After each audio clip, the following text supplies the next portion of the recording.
let's talk about World War III, shall we? Oh. Stu, tell me what you think of this cut one. Ukraine will become a member of NATO. Our purpose at the summit is to help build a bridge to that membership and to create a clear pathway for Ukraine moving forward. No. Oh. Okay. All righty then. Oh, that's great. Now, Stu, can you help me out? What was it that Russia said that the reason they were going to war was because of Ukraine potentially getting into NATO. Yeah. And so the one thing they didn't want us to do was to push for Ukraine to be in NATO. And so the goal of this big global conference in Europe yesterday was to put Ukraine in NATO. Okay, this sounds bad. Yeah. Now look, Russia shouldn't be able to tell the rest of the world who gets in NATO and who doesn't. Right. But in this moment, yes, in the current moment that we're in, potentially an answer somewhat like, we're in the middle of a war right now. I don't know if anyone's noticed this. Perhaps we don't want to inflame tensions. We'll discuss this a little bit more. Of course, our policy has not changed, right? Something like that, where you're not necessarily, because the policy has been they want Ukraine, and the president has not changed that policy. So, Blinken can't come out and say that's not the policy anymore, but he could probably be a little bit more judicious with the way he talks about this in the middle of hundreds of thousands of people dying on a battlefield. Yeah, okay. All right, good safety tip. Now, you're not the Secretary of State. I am not. I'm thinking I might be qualified for it after today, though.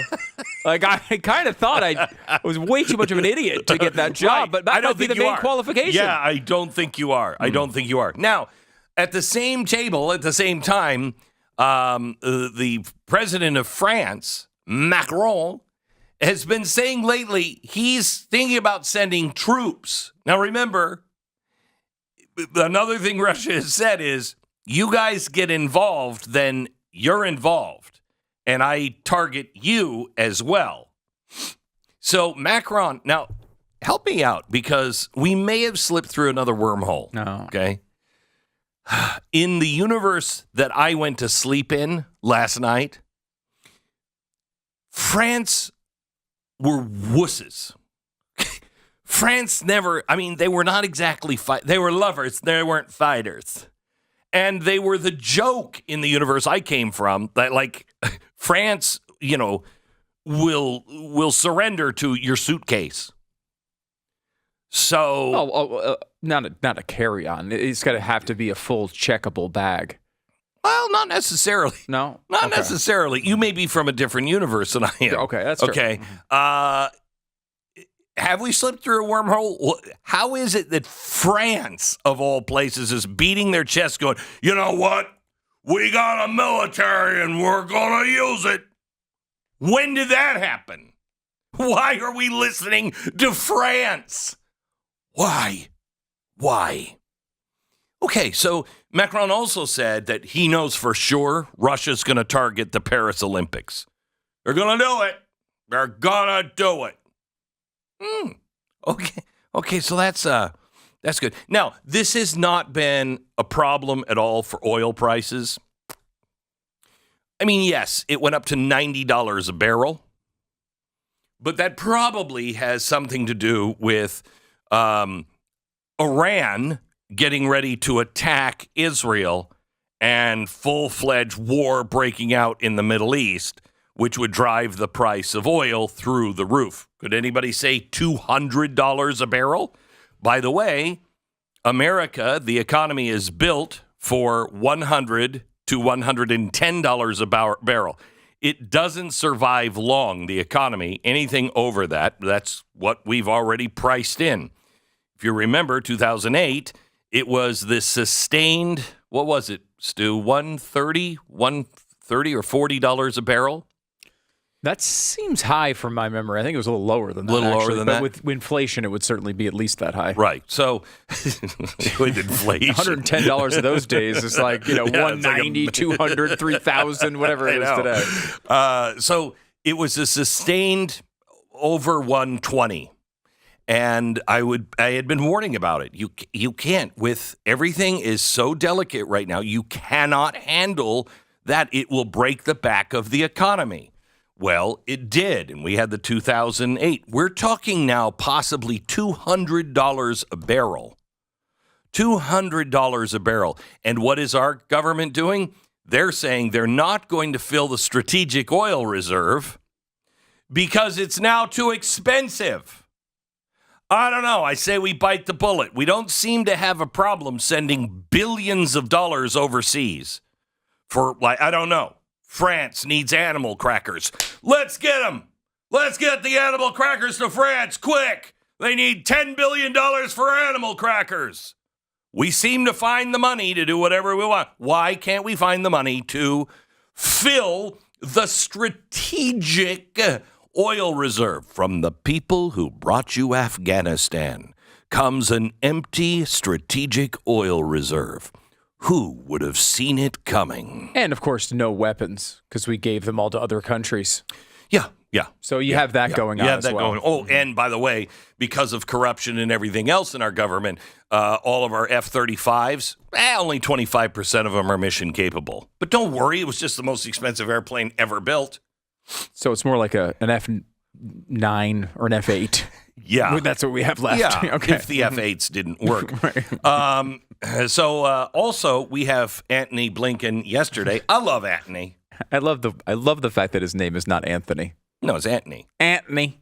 Hey, everybody, it's me, Antony. I'm over here to tell you, you know what? Israel is becoming indistinguishable from Hamas.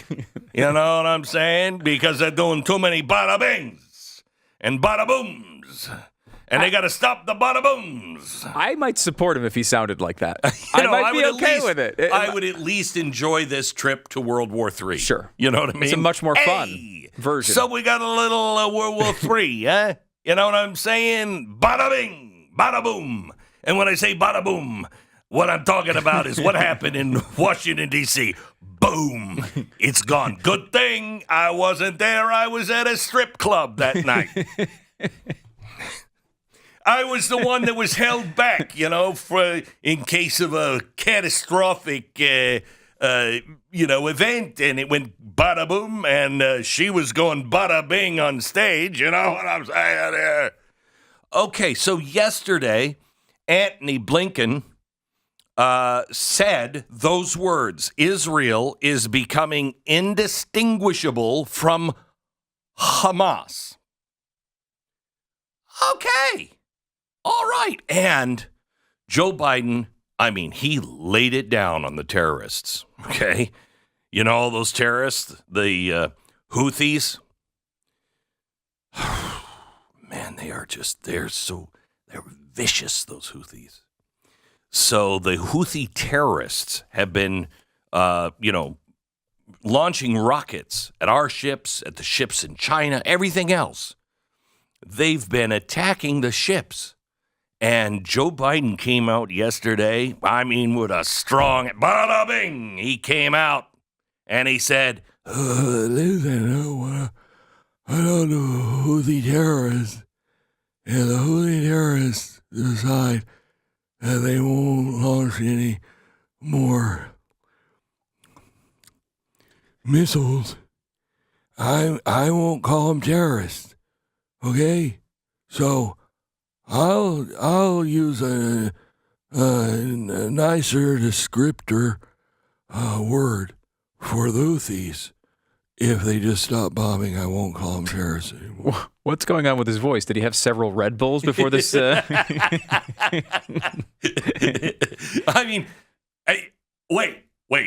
So the Houthis are like, oh, well, America won't call us terrorists anymore. That would be the opposite. That they want you to call them terrorists because it makes the Houthis sound scary. You really think, I've got a lot of sand in my ears because I grew up here in the desert, but I I can't even say it. I have been so hurt by America calling us terrorists just for doing terrorist activity. What? They're not Harvard students. They don't have their feelings hurt by mean words. Such mean words. They'll stop if I just stop launching rockets at their ship. Oh, my God. We're doomed. It's always our fault. These things are always our fault. Like, if we would just improve our behavior, they'd stop shooting missiles at us. If we would just stop being so mean to the Gazans, they'd stop raping all the Israelis. Exactly. It's always our fault. Exactly right. And you call them Gazans, and they're not. They're Palestinians. Sorry, Palestinians. How do they deal with you people? I mean, if we would just stop calling them the wrong name, they would stop all the murder. Yes. I guess that's what we're every single time. It's always our fault. It's our fault that because Hamas, the people that were elected by the Palestinians, came across the quote-unquote border and murdered and raped a bunch of people, it's our fault that their citizens are not getting food and water now. That's because of us. Yes. It's not because of the 150 citizens or 150 countries across the world who supported Hamas. Can I tell you something? I would love to be a fly on the wall at the National Security Committee and listen to them in the bunker in the bowels of the basement of the White House as they're saying, Mr. President, things are getting a little crazy. Well, I've got an idea. Let's just stop calling them terrorists. My gosh, Mr. President, that is genius. I think that is the greatest strategic move our military could ever. You are a history maker. Mm. It could go as well as our withdrawal from Afghanistan. Well, to be fair about Afghanistan for just a second here, they did send in multiple officials with no evacuation plan and within hours after Kabul fell. So they decided to come up with a plan after the fall of Kabul, which wasn't at all foreseeable in the days leading up to that. And hey, what are you going to do, right? Hey, are we still in Afghanistan? No. Bada bing, bada boom. That would be a better press conference than the one that Blinken was giving.